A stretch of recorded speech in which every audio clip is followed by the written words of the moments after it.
이미징을 보시면 이게 그냥 이게 노멀 리버고 그냥 팻 디포지션이겠구나. 왜냐하면 노멀 팻으로 보이니까요. 그렇지만 긴가 아닌가 모를 때 됐을 때 어브노멀한 팻이 보이면 그거는 아닌 거 리버 투모일 가능성이 큰 거죠. 그래서 그럴 때 도움을 받을 수 있고요. 리버 팻 퀀티피케이션은 다 말씀드린 것처럼 여러 가지 테크닉이 나오지만 그게 통계적 모델의 그 산란의 통계적 모델을 이용해서 하는 테크닉이 있고, 그 다음에 빔이 이제 진행하면서 어테뉴에이션 되는 정도를 가지고 재는 테크닉이 있는데 둘 다 프라미싱하다 그렇게 말씀드릴 수가 있고, 엘라스토그라피는 뭐 말씀드린 것처럼 크게 트랜지언트, 포인트, 2D 쇼웨이브 엘라스토그라피가 있고, 말씀드린 것처럼 이미 컨센서스 가이드라인도 나오고 어떤 그 레코멘데이션도 나온 상태이기 때문에 이거는 충분히 잘만 측정하신다면 충분히 임상적으로 유용하게 사용하실 수가 있고, 여기서 5kPa 이하면 정상 리버다 하는 그 숫자만 한 번 더 적어보았습니다. 예, 경청해 주셔서 감사드립니다. 네, 감사합니다. 많은 새로운 정보가 담긴 강의 감사드립니다.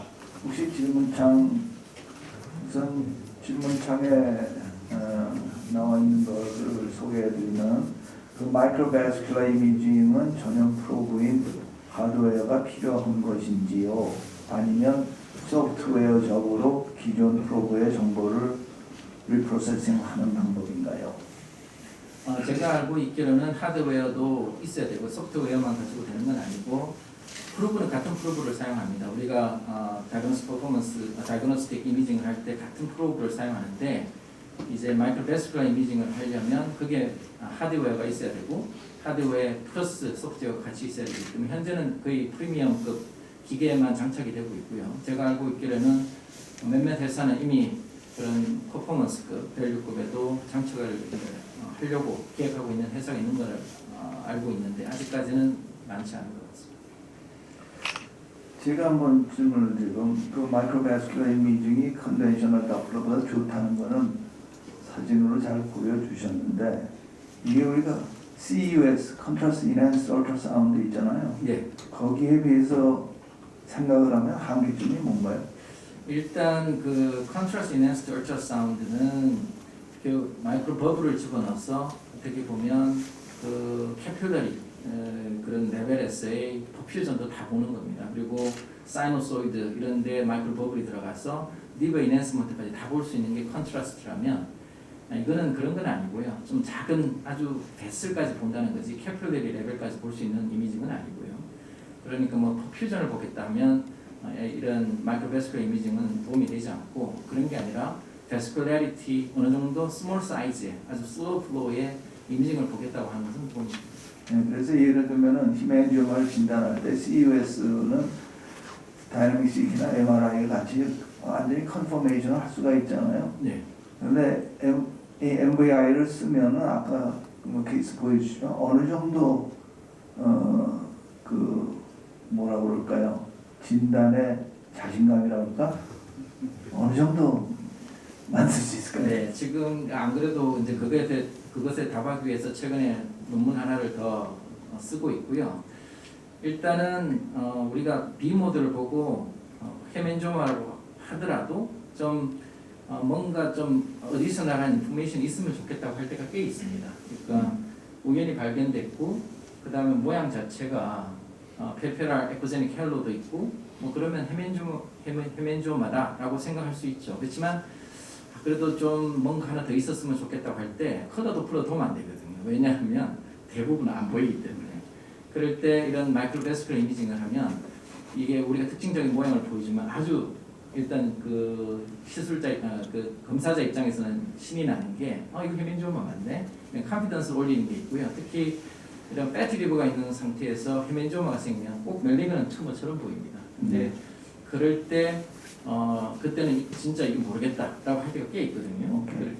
쓰면 도움이 됩니다. 그 다음 질문은 파이브로시스에 대한 질문인데, 여러분 아시다시피 파이브로시스는 결국 굉장히 많이 연구가 돼서 캡으로부터 시작해가지고 지금 뭐 ATI나 지금 세 가지, 두 가지만 말씀을 하셨는데 세 가지, 그거보다 더 B 모드를 가지고 헤파토리널 레이쇼를 쟀었잖아요. 네.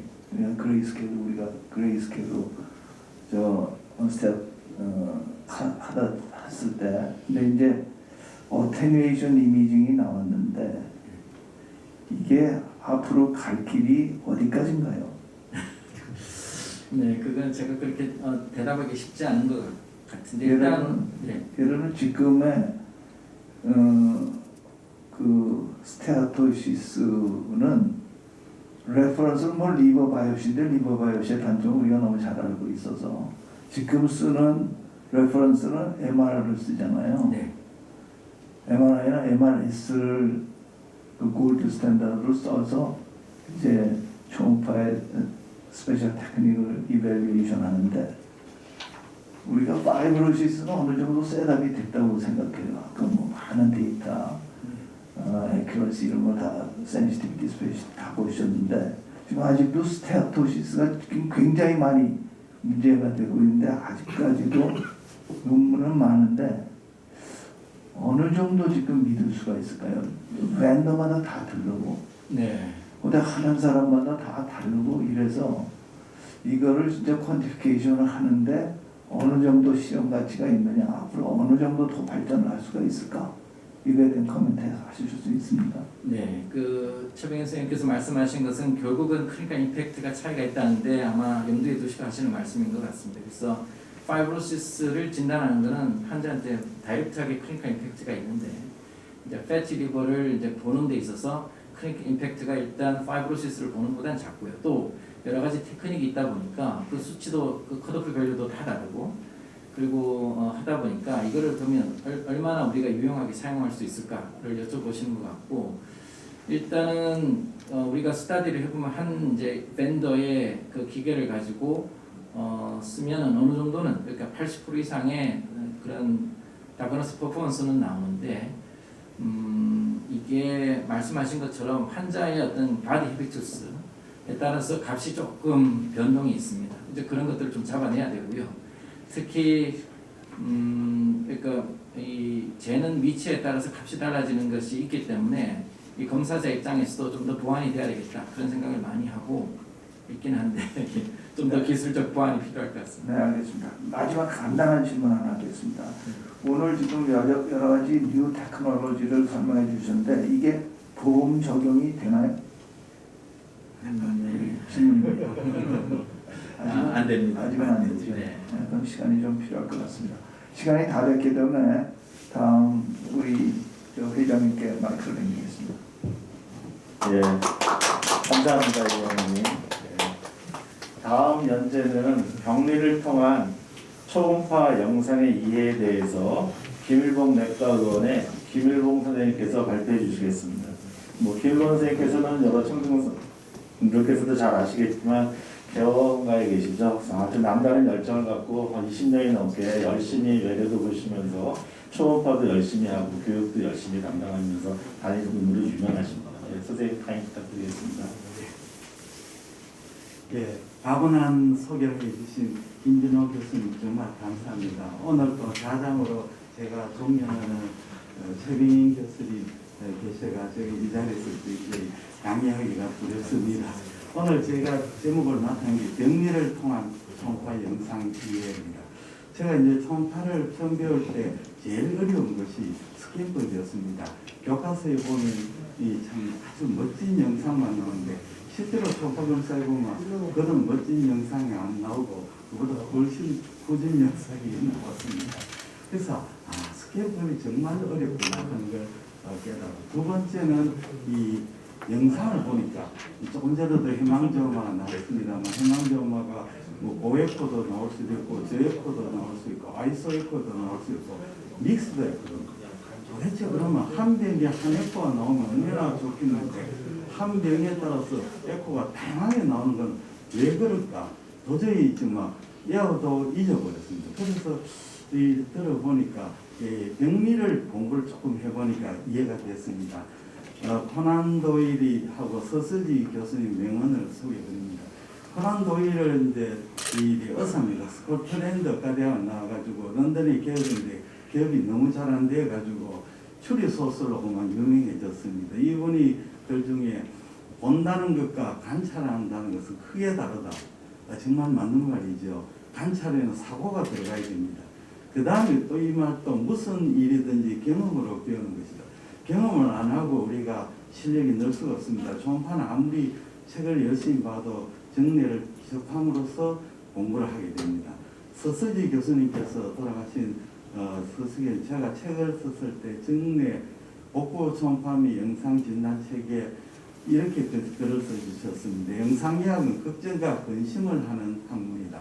이는 인간에 대한 깊은 사랑과 연민의 바탕을 두어야 된다. 이런 거를 선을 써주셨습니다. 예. 그래서 초음파 영상을 해석할 때는 제가 3대 원칙이다. 이렇게 늘 이야기합니다. 첫째는 초음파는 처음에는 배울 때는 초음파는 고에코, 저에코, 무에코 뭐 이걸 전부 다 딱딱하면 고에코, 소프트하면 저에코인 줄 알아요. 그게 아니고 초음파의 에코는 초음파의 에코의 강도는 반사에 비례합니다. 반사가 강하면 고에코, 없으면 무에코. 그 다음에 주위하고 비슷하면 아이소에코. 결국은 어떤 물질이 딱딱하냐 소프트하냐 전혀 관계없고 반사를 비례합니다. 두 번째는 그러면 초음파의 반사는 무엇에 이해하느냐. 물질 자체가 아주 강한 반사체이거나 그렇지 않으면 물질 자체가 강한 반사체가 아니어도 그 물질의 구성이 초음파의 임피던스가 차이가 크면 경계면에서 강하게 반사하고 그렇지 않으면 물질의 종류에 관계없이 임피던스 차이가 같으면 그냥 반사를 적용한다. 그러니까 초음파의 반사는 구성 물질의 종류와 물질 내부의 임피던스 차이가 한다. 이 두 번째가 중요한 원칙이고 세 번째가 초음파의 에코의 포현은 상대적이다. 그 어떤 물질이 고에코라도 그 주위 물질이 상당히 고에코 보면 오히려 저에코로 나온다. 우리가 의과대학에 들어올 때 반에서 1등 했는데 의과대학 들어오는 순간 아주 평범한 학생이 돼가지고 120명 중에 60등을 하면 부모님이 가만히 있지 않죠. 그런데 사실은 주위가 워낙 공부를 잘하니까 저도 그밖에 안 되는 겁니다. 그러면 이제 각 물질의 에코에 대해서 한번 같이 공부해 보겠습니다. 무에코는 뭐냐? 물질의 빔이 초음파를 통과할 때 반사가 안 일어나면 결국 무에코로 나옵니다. 우리 몸 중에서 시스트라든지 혈액이라든지 림프액이라든지 장액성 액체 같은 것들은 초음파 빔이 반사가 안 되니까 그냥 통과해버리고 모니터로 돌아가니까 무에코로 나오게 됩니다.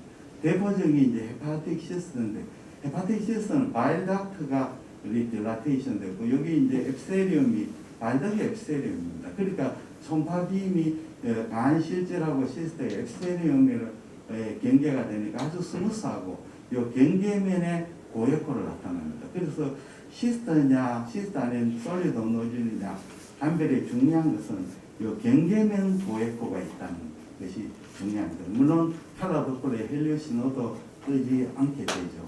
후방음량 증강인데 이거는 이제 초음파 빔이 시스트를 통과하면서 음량 감쇄를 일으키지 않기 때문에 뒤쪽에서 이제 그 초음파 빔이 어테뉴에이션을 받아가지고 증강이 돼서 고에코를 나오고 그 다음에 초음파 빔이 라테랄 섀도를 나오는데 이거는 이 주위 간실질은 초음파의 벨로시티가 빠르고 시스트는 벨로시티가 늦기 때문에 안으로 굴절을 해버립니다.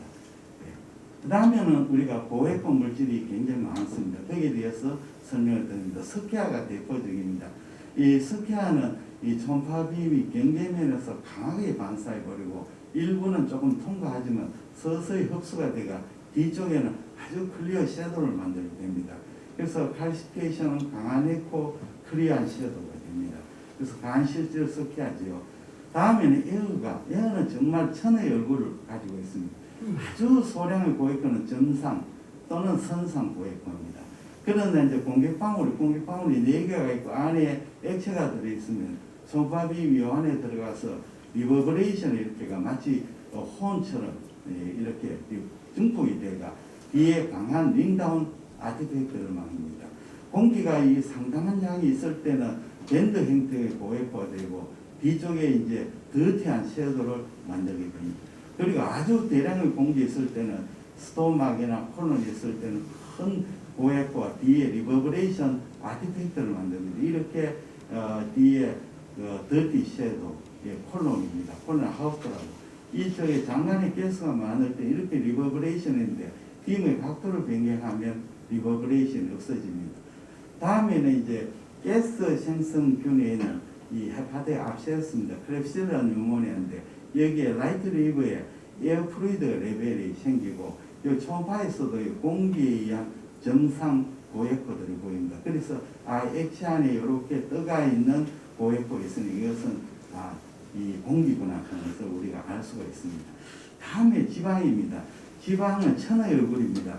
우리가 지방이 그 리버에서 패티 리버가 고에코로 된다는 것은 이 지방은 이꼴 고에코 반드시 그렇지도 않습니다. 우리가 가령 서브큐타니스 패턴 오히려 저에코로 보이는 수가 많습니다. 지방간이 고에코에서는 간 셰퍼에 지방 셰퍼가 있고 초음파빔이 지방 셰퍼의 부대체가 산란을 일으키고 그 무수한 산란파가 스메이션 대가 돌아오면 고에코 되는데 퓨어한 지방만 있으면 오히려 저에코로 보이는 경우가 많습니다. 그리고 또 중요한 것은 이 사이너스 리포마토시스는 주로 이 지방이 신우주에 지방이 침착이 되면 이 중심에코 포카체가 고에코로 되는 것이 아니고 오히려 저에코 됩니다. 왜냐하면 중심에코 포카체는 이 신우주의 무수한 구조물에 의해서 반사가 많이 되기 때문에 고에코가 되는데 지방은 그 중심에코 포카체 상대적으로 저에코로 나오기 때문에 신우지방 정정에는 저에코가 되어버립니다. 그래서 이거는 초음파 원칙의 세 번째 원칙에 해당이 됩니다. 그 다음에 우리가 지방간은 우리가 이제 요즘 뉴테크놀로지 나왔지만 그냥 우리가 일반 이미지에서는 정상간, 경도, 중등도, 고도 지방 등 한 것은 이제 경도일 때는 리버의 에코가 키드니 콜텍스보다 더 높을 때, 그다음에 중등도는 포탈빈의 월 에코가 안 보일 때, 고도는 이제 뒤쪽에 이렇게 초음파 빔이 감쇄가 심하고 횡격막이 안 보일 때 이런 식으로 분류를 간단하게 봅니다. 저게 좀 전에 말씀드린 지방 침륜이 정상은 이게 콩팥이 중심에코 복합체가 고에코로 보이는데 신우주의 지방 정체가 생겨버리면 오히려 저에코로 보입니다. 상대적인 현상입니다. 우리 그래서 이 모든 초음파 에코는 절대적이 아니고 주위에서 상대적으로 나타납니다. 다음에 콜레스테롤이 고에코로 나옵니다. 대표적인 콜레스테롤 스톤의 경우에는 초음파 빔이 부대체가 강한 반사를 일으키고 서서히 들어가면서 감쇄를 일으키고 섀도우를 만듭니다. 콜레스테롤 폴리입은 이것은 이 담낭 뇌관의 콜레스테롤을 이 앱세리움으로 들어가면 앱세리움은 히스테오사이트가 콜레스테롤 엔갈핑해가 바깥으로 돌출하게 됩니다. 그러면 자세히 보시면 이 안에 점점점점 고에코가 이것은 이 히스테오사이트 안에 콜레스테롤이 반사가 되는 무수한 반사파가 스메이션 돼가지고 돌아오는 겁니다. 그럼 주위에는 커넥티브 티슈는 오히려 초음파 빔이 잘 통과하니까 에코가 그리 높지 않고 이 반사를 많이 하더라도 다른 게 비해서는 그래도 초음파 빔이 감쇄가 적기 때문에 뒤에는 섀도우를 만들지 않습니다. 다음에 우리가 콜로이드가 이 고에코입니다. 콜로이드의 대표적인 사이로이드인데 사이로이드는 따지고 보면 이 모산 폴리클 안에 콜로이드가 꽉 차 있는 겁니다. 콜로이드 자체도 강한 반사체이고 이 폴리큘러 셀하고 콜로이드 사이에 강한 음향 계면차를 형성해버리기 때문에 콜로이드는 사이로이드는 고에코로 보이고 주위의 베스는 다 무에코고 머슬은 저에코로 보입니다. 만약에 파피러리 캔서가 생기면 이렇게 앱세림이 증식이기 때문에 앱세림이 증식된 앱세림은 초음파 빔을 잘 통과하기 때문에 에코가 떨어져 버립니다. 다음에는 섬유결합 조직입니다. 섬유결합 조직은 파이브러 티슈는 대체로 고에코로 보이는 수가 많습니다. 예를 들자면 페리페럴 콜란지오시에는 세포가 적고 물론 이제 페리페럴 콜란지오시에도 세포가 많을 때는 저에코로 보입니다. 그렇지 않고 세포 성분이 적고 파이브러 티슈가 굉장히 많이 버리면 에코젠시가 높은 에코고 페리페럴 바이닥트 딜라테이션이 됩니다. 그런데 판크레아스 캔서, 판크레아 덕트 아데노 캔서는 판크레아 페리페럴 판크레아 닥트에 생기고 이것은 세포 성분이 적고 데스모 플러스 리액션이 굉장히 강하기 때문에 고에코는 나올 것 같지만 판크레아 캔서가 생길 나이에는 대체로 이제 판크레아스가 팻 인필트레이션이 되고 크로닉 판크레아타이티스 많이 되기 때문에 판크레아스 캔서의 에코하고 주위의 판크레아스의 에코와 상대적으로 비교하면 판크레아스 캔서 에코 오히려 떨어져가 저에코로 보이게 됩니다. 그래서 고에코 간내 당간 세포암들이 고에코로 파이브러 티슈가 많기 때문에 그렇습니다. 콜란지오시에도 세포가 많으면 오히려 저에코로 보입니다. 다음에 이제 그 해망저마가 결국 음양 계면 차이가 큰 물질로 구성이 됩니다.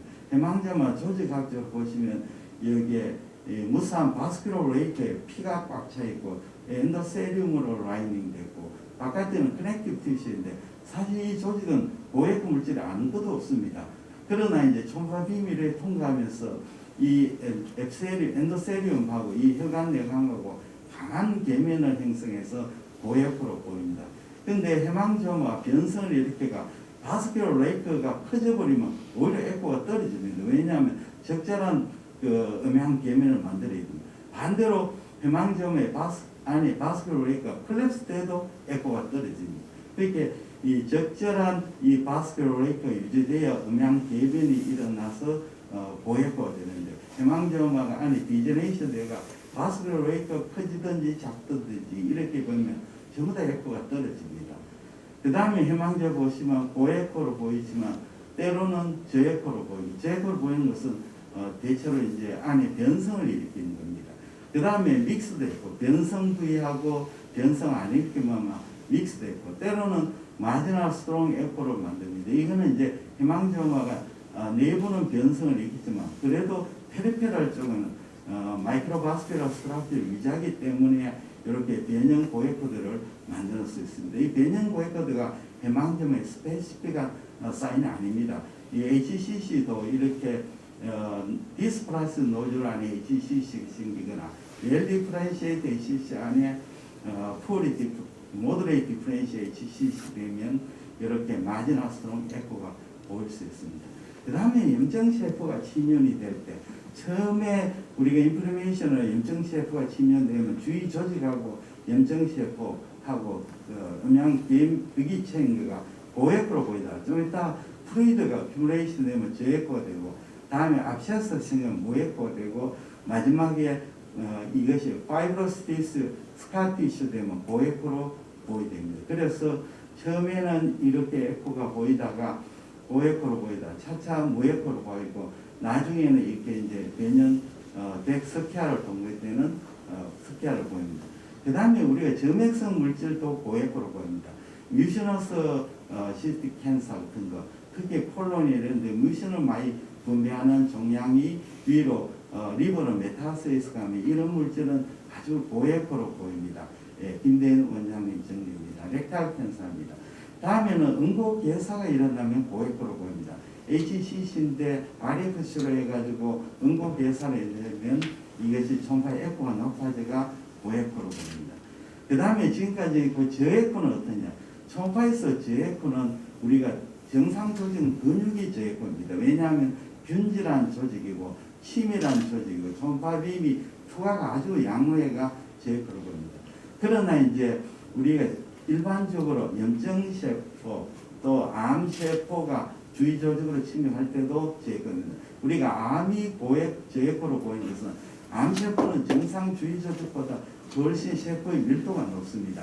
그리고 only 암세포로 구성되어 버리면 마치 동원 참치캔처럼 균질해 버리거든요. 요 스몰 HCC인 경우에 요 안에 헤파토사이트가 정상 조직보다 4배에서 6배가 많아지니까 초음파비 잘 통과해가 이 저에코로 보이고 후방 음양 증강을 동반합니다. 그래서 간세포하면 간세포가 증식되면 균질해지고 초음파빔이 잘 통과되고 뒤쪽에 후방 음양 약한 후방 음양 증강을 동반합니다. 그런데 고에코 간세포암 보이는 경우는 이 간세포암 안에 폐시 큐뮬레이트에 있거나 또는 아까 말씀드렸던 사이너소이드가 딜라테이션 되면 딜라테이션 사이너소이드가 주위 간암세포하고 음양 계면이 생겨가 고에코로 보입니다. 또 이렇게 슈도 그랜줄라 포메이션, 애시나 패턴을 생기면 이건 사실은 그랜드가 아닌데 세포가 마치 그랜드처럼 생기는 이런 형태를 가지면 요 초음파빔이 여기에서 음양 계면을 생겨가 고에코로 만들어 버립니다. 그 다음에 이제 우리가 간암이체 멀티스테이트 카토칼시노제네시스인데 리제네이팅 노즐에서 로그레이드, 하이그레이드, 어리 프로그레스 HCC로 가면 이런 병리학적 도움이 보입니다. 그래서 우리가 세포가 이제 세포에서 암이 생기면 우리가 영상학적으로 변화가 생깁니다. 그래서 스몰 HCC, 어리 HCC, 프로그레스 HCC인데 크기가 2cm 미만을 스몰 HCC, 어리 HCC는 결절이 2cm 미만이면서 경계가 좀 불분명한 게고 프로그레스 HCC는 스몰 HCC인데 경계가 명료한 겁니다. 이거는 좀 더 병변이 진행되는 경우가 되겠습니다. 그러면 리제네이트 홈술은 사실은 안에 있는 세포는 정상 조직인데 주위에 파이브로 티슈로 둘러싸여 있습니다. 그래서 마치 이제 결절인데 사실은 안에 세포는 이 정상 세포고 크기가 1cm 보통 미만이 됩니다. 이렇게 강경변에 동반된 재생결절인데 안에 무수한 이제 저에코 결절들이 깔립니다. 물론 리제네이트 노즐은 아이소에코일 수도 있고 하이퍼에코일 수도 있고 저에코를 쓰는데 저에코 결절이 그래도 비교적 우리가 초음파로 디텍션이 잘 됩니다. 다음에는 디스플라스인 노즐이 문제가 됩니다. 로그레이드, 하이그레이드인데 이거는 로그레이드는 이 아티팩처 ATP가 없는 거죠. 하이그레이드는 ATP가 있기 때문에 이거는 이제 말리건시로 하게 됩니다. 하이그레이드 디스플라스인 노즐은 특징적인 것은 이것은 이제 포탈벤에서 블라스포라를 적게 받고 아주 헤파틱 아트리에서 블라스포를 못 받기 때문에 세포 자체가 아주 그 이스케믹 체인지를 일으켜가 안에 펫이 뷰레이션 되어버립니다. 그래서 디스플라스 노즐은 이렇게 저에코, 고에코일 수도 있고 저에코일 수도 있고 아이소에코일 수도 있습니다. 그래서 고에코로 보이는 것은 이 안에 이제 이스케믹 체인지로 인해서 펫이 어큐뮬레이션 되가 디스플라스인 노즐이 고에코로 보이는 경우가 있습니다. 그 다음에 HCC가 되면 이렇게 균질한 저에코로 보일 수도 있지만 믹스드 에코, 다양한 에코로 관찰이 됩니다. 그래서 HCC에서 우리가 특징적인 성은 헬로가 속에 있는데 이것은 결국은 종양이 팽창성 발육해서 주위 조직을 눌러버립니다. 그러면 슈도 캡슐을 만들고 이렇게 세포의 밀도가 엄청 높아져 버립니다. 그래서 초음파 빔이 이렇게 저에코로 됩니다. 물론 HCC 아닌 플란저시에도 생길 수 있고 다른 종에도 생길 수가 있습니다. 그래서 이 HCC에서는 노듈라 타입이 슈도 헬로를 만들고 이것은 종양의 성장 속도가 높고 분화도가 좋은 경우에 이 헬로를 만듭니다. 레피드 그로잉하고 치면하는 것은 헬로를 만들기 어렵습니다. 다음에는 HCC 라테랄 섀도우인데 라테랄 섀도우는 결국은 굴절이어야 합니다.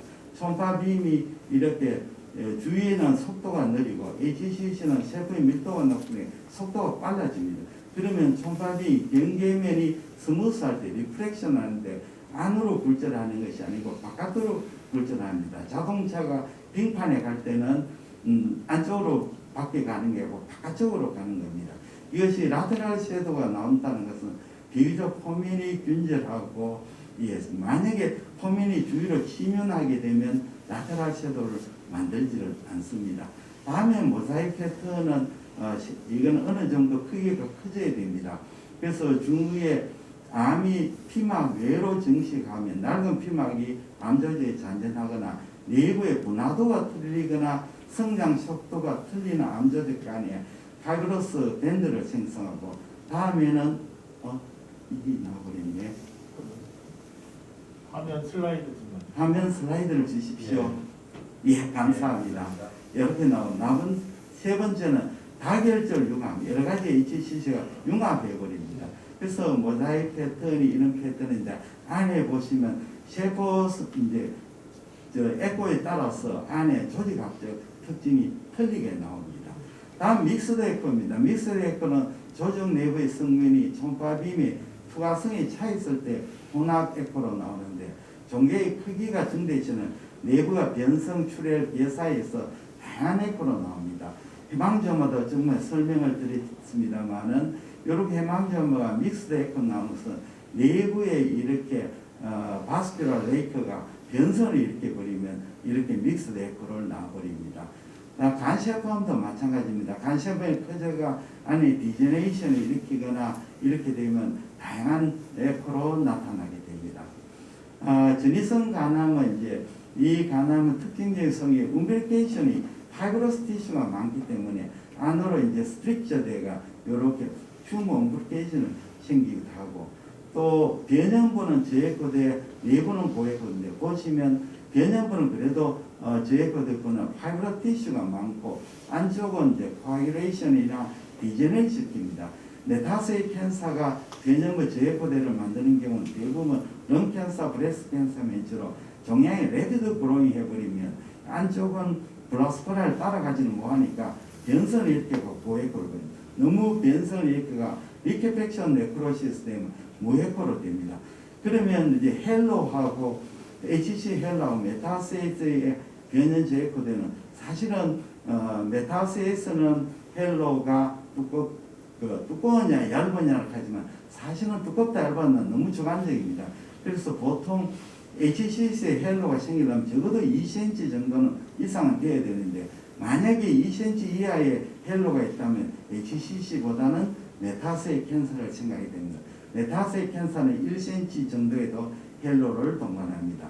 그래서 우리가 전이성 간암의 초음파 영상에서 다발성, 멀티플로 생기는 경우가 많고 그 다음에는 타겟 사인 또는 이 사인인데 벌사이 사인 결국은 세포가 정식을 빨리 하면서 변형에는 세포 성분이 많고 내부는 고에코 성분입니다. 이런 거는 이제 좋지 않은 사인입니다. 클러스터는 여러 개가 뭉쳐지는 거고 또 뮤신을 많이 분비하는 이런 종양이 콜론 캔서 같은 거는 안에 이제 뮤신에서 고에코 되고 때는 칼시피케이션에가 섀도를 동반하는 이런 소견이 메타세이 캔서의 병리학적 소견이 되겠습니다. 대구에 오시면 이제 가파이 부처님이 있습니다. 아주 영험하시고 참 소원 간절한 소원을 들어주십니다. 딱 조건은 한 가지 소원을 해야지 멀티플로 소견을 하시면 안 됩니다. 그럼 우리 아들이 서울대학에 들어가도록 해주십시오. 했대지 우리 아들 서울대학 가고 우리 남편 사업 잘 되고 이러면 전혀 소원을 들어주지 않습니다. 한 번에 갈 때 only 한 가지 소견을 기도를 하시면 들어주십니다. 제 강의는 여기까지입니다. 네, 그런 강의 감사드립니다. 병리를 통해서 초음파 영상을 이해하자 그랬는데 결국 상대적인 거고 이게 또 병리가 그 스테이지에 따라서 우리 몸이 항상 같은 게 아니라서 변하는 거에 따라서 이 초음파 패턴도 바뀌기 때문에 우리가 여러 가지 다양한 경우의 수를 모두 다 외울 수는 없을 것 같고 가장 기본적인 이제 이런 병리는 어떤 식으로 에코 패턴을 보이고 그게 틀린 점들을 내가 초음파를 봐가면서 개원가에서 그게 상당히 힘들 것 같은데 대학에서 그래도 어느 정도 병리랑 유대관계도 있고 가서 볼 수가 있는데 개원가 선생님들 그런 걸 이제 열정이 있다면 그 선생님이 어떻게 하셨는지 제가 조금 알고 있고요. 어떤 식으로 하는 게 가장 기본 지식을 바탕으로 그걸 조금씩이라도 개척해 나갈 수 있는지 선생님 경험감 좀 잠깐 부탁드리겠습니다. 예, 제가 병리를 배우는 것은 초음파를 배우는 건 저희 병원 옆에 있는 대구의 대경 영상의학과 영상의학 선생님한테 초음파를 배웠습니다. 그래서 초음파를 배울 때 이 선생님이 가시면 제가 이제 가면 초음파를 하면 그 선생님은 꼭 초음파하고 CT를 찍었거든요. 그러면 두 개를 비교를 해주십니다. 형님이 찍은 초음파는 이렇게 나오고 CT는 이렇게 나옵니다. 그러면 요거는 이렇게 하고 왜 CT는 이렇게 나오고 MR은 왜 이렇게 나옵니다. 이렇게 이제 설명을 해 주시거든요. 초음파는 이래 나오고 CT는 이래 나오고 MR은 이렇게 나오고 그 다음에 이제 제가 환자를 보내가 대구는 바닥이 좀 좁은 도시이기 때문에 보내는 병원에 바빴거든요. 가서 이제 영리과에 가면 영리 선생님이 또 설명을 해줍니다. 닥터김이 보내는 정리가 이 HCC인데 영상이 왜 이렇게 나오느냐면 요 안에 세포가 밀도가 높고 요거는 세포 밀도가 낮고 이렇게 설명해 주시니까 굉장히 이해를 잘 됩니다. 그래서 서서지 선생님이 늘 하시는 말이 이 병리를 모르면 초음파, CT, MR을 이해할 수 없다. 그래서 모든 공부는 병리가 기초다. 이런 말씀입니다. 그래서 이런 말씀하시거든요. 총파를 보면 제일 좋은 거는 CT는 어떻게 나올 것 같고 MR은 어떻게 나올 것 같고 그 다음에는 병리 조직은 어떻게 나올 거를 생각해가 결과가 나오면 거꾸로 추적해가 보면 좋다. 그래서 저는 요즘 많이 볼 수 있는 게 최병현 쌤이 지금 헤파톨로지 그 열심히 보면 굉장히 재밌습니다. 볼 때마다 재밌습니다. 네. 초음파라는 게 그런 것 같습니다. 결국 병리를 맞춰서 좋으면 좋은데 조금 전에도 말씀드렸다시피 확인하는 게 그렇게 쉽지만은 않지만 또 스테이지에 따라서 이게 초음파 특징이 계속 바뀌기 때문에 우리가 한 번에 모든 걸 알 수 있지는 않고 결국 기본적으로 어떤 초음파 패턴이 어떠한 병리를 나타낸다는 거 하에서 이제 스테이지별로 그렇게 차이가 나게끔 하는 거 하는데 그렇게 공부하면 된다고 그렇게 받아들입니다. 예, 맞습니다, 선생님. 참 우리 원장님은 대단하신 분이에요. 개원을 하시면서도 이렇게 아카데믹한데 관심이 많으셔가지고 저도 참 느끼는 바가 많습니다. 그래서 한마디를 좀 거들면은 사실 우리가 많이 쓰는 게 path imaging correlation을 많이 하거든요. 지금 여러분이 말씀하셨듯이 그게 기초니까 패서피지올로지를 알아야지 우리가 디지즈를 안다고 하는데 거기서 초음파를 보면요, 초음파가 굉장히 심플해요. 어떤 면에서 그 메카닉스가 예를 들면 우리가 어쿠스틱 임피던스라는 게 있어요. 뭐 벨로시티, 덴시티 뭐 다 있지만 그 차이 가지고 하는 거거든요. 그러니까 되게 에코라는 게 반사예요. 그러니까 리플렉션 되는 가장 기본적인 게 어쿠스틱 임피던스가 미스매치 되는 인터페이스에서 리플렉션이 되는 거거든요. 그러니까 시스템은 호모지니어스하니까 인터페이스가 없으니까 어네코도 없고 거기서 점점 그 티슈가 호모지니어스한 데에서 헤테로지니어스한 데로 갈수록 에코는 어떻게 돼요? 높아지는 항상. 그렇게 되죠. 그러니까 우리가 서브큐 팻을 보면은 검은단 말이에요. 팻이. 근데 우리가 스테라토시 있을 때 하얗잖아요. 그게 왜냐? 호모지니티가 헤테로지니어스가 어느 정도 섞였느냐에 달렸어요. 그러니까 딱 뭐 복잡하게 생각하실 필요가 없이 하나는 그 인터페이스가 어떤가. 해만지오가 조금만 캐버너스 인만지오가 많은 거는 인터페이스가 많이 생기니까 하얀데 그게 우리 김 원장이 말씀하셨듯이 가운데가 디제너레이션이 돼가지고 사이즈가 그렇게 촘촘하지 않으면은 그쪽 에코는 당연히 떨어지죠. 바깥쪽은 유지가 되니까 이렇게 보이지 뭐 그런 걸로 이해를 하면 되는데 요새 저희가 궁금한 게 이게 레디올로지 그 이미징이요. 그래서 얼로 바뀌느냐 이거 우리가 그로스 패솔로지나 마이크로스코픽 패솔로지에 가다가 요새는 다 뭘로 가죠? 지노믹으로 가죠. 그래서 라디오 지노믹스 이런 데로 가서 저희도 고치가 보여요. 이거 내과 선생님이 계시지만 어떠십니까 요새? 응? 저도 이거 설명 들으면서 처음에는 저희가 처음에 20, 30년 전에 이제 최근님께도 대우 선생님과 같이 이제 열심히 숫자 워크숍하고 그럴 때는 이미지와 패스를 맞추는 것만 생각을 했는데 지금은 너무 달려가지고 진까지 가는 또 그 중간 단계 AI를 넣을 수가 있겠죠. 패솔로지하고 우리가 보이는 에코하고 코릴레이션이 1:1로 완벽하게 된다면 이론적으로는 AI가 먼저 나올 것 같은데 스테이지별로 이게 워낙 틀리니까 인상 증상이라는 걸 더해주면 조금 더 빨리 그거를 얻을 수 있지 않을까. 아직까지 우리가 환자들 진단 내리는 것 중에서 에코만큼 너인베시브로 많은 정보를 얻을 수 있는 게 굉장히 드물거든요. 그래서 그걸 거치게 되면 근데 그게 한꺼번에 지금 진행이 되는 것 같아요. 네. 수고 많으셨습니다. 예, 수고 많으셨고요. 마지막까지 참석해 주신 청중 여러분들 감사드리고요. 이번 연자 선생님께도 감사드리겠습니다. 우리가 그 10분까지는 수강 종료 버튼을 눌러주셔야 우리가 함께 참석이 되니까 유의해서 수강 버튼을 눌러주시기 바랍니다. 네, 감사합니다. 참석해 주신 여러분들 남은 시간 좋은 주말